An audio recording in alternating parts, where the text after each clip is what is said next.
All right, Jacket fans, man, more big time news. Another player has hit the portal.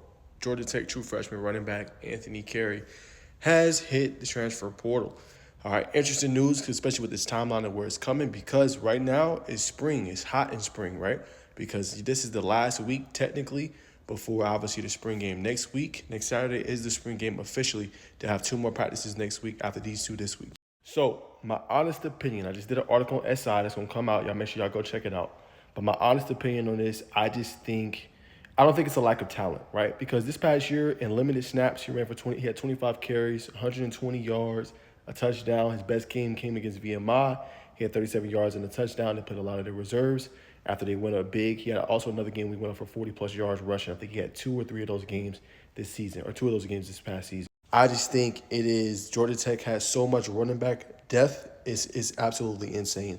And I think it's going to be hard for him to see the field this year. Think about this, y'all. Jamal Haynes was coming back for another year.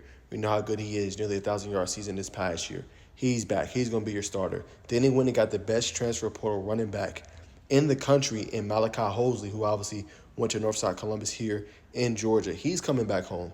You know what I'm saying? He's a top back for over 1,000 yards this past season, 10-plus touchdowns. So he's in your running back room, right? Then you also got Wiley veterans in there as well. Dalen Gordon, Chad Alexander, who officially earned him a scholarship. Remember, he was a walk-on. He earned a scholarship last year, right? So you got those two guys also in your running back room. Then you look at this 2025 class with Coach McKenzie and what he's able to bring in. Another really good running back class. J.P. Powell from Miller County. Look what he was able to do over the course of his career. He's going to be obviously in that running back room. And then you look at Shane Marshall from Irwin County, another really good running back. So two running backs already you got coming into the 2025 class, including the two I've already said, you know what I'm saying, who obviously they'll get a lot of playing time, I think, this year, Malachi Hosley and Jamal Haynes, right? And then we talked about the Wiley veterans. We didn't even talk about the true freshman class, which is the 2024 class that obviously Anthony Carrie is in, himself and Traylon Maddox. And the crazy part is, Coach Key talked about this in a scrimmage on Saturday in his press conference, said that, man, he had like 3 touchdowns. That's a big man moving. You guys can go check out the press conference on allyellowjacket.com. But he talked about all that. So for me, I've been to a practice so far. I'm going to try to go back out, basically this weekend for the press conference, be around the team a little bit.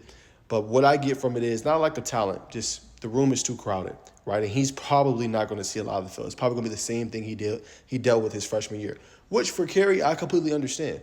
You're a freshman, you got 3 years of eligibility remaining. You want to see the field now. You know what I'm saying? You don't want to be sitting there waiting for years and years, finally get your opportunity, and then, you know what I'm saying, you could have been already established yourself and been more out there. So I don't blame college players for doing this. It makes sense. I completely understand. You got to do what's best for your future. So I understand. I think he's making the right choice, especially with how crowded the room is.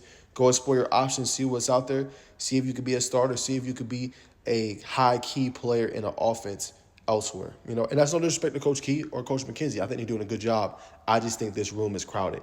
And with running backs, they can get nicked up, they can get banged up. So you want as much depth as possible. Depth is not a problem. You know what I'm saying? You want as many running backs as possible because you never know who could get hurt. And if you don't have a guy that's under them or a guy that can come in and fill in for them, you could be screwed. So I think Georgia Tech operated it in the right fashion and what they're trying to do. I think Anthony Carey's doing what's best for him, and there's nothing wrong with that. The kid has a bright future. He showed good burst, good speed. He was a blue-chip prospect coming out of high school, one of the biggest recruits for Georgia Tech in the 2024 class. You know what I'm saying? When they were able to land him, a lot of people were like, whoa, they got him? You know what I'm saying? So they did what they were supposed to do. I think, obviously, Carey's doing what he's supposed to do. So that is the latest, man. That's my thoughts. That's what I got for you guys. Obviously, for Georgia Tech fans, comment below, though. What do you guys think of this move?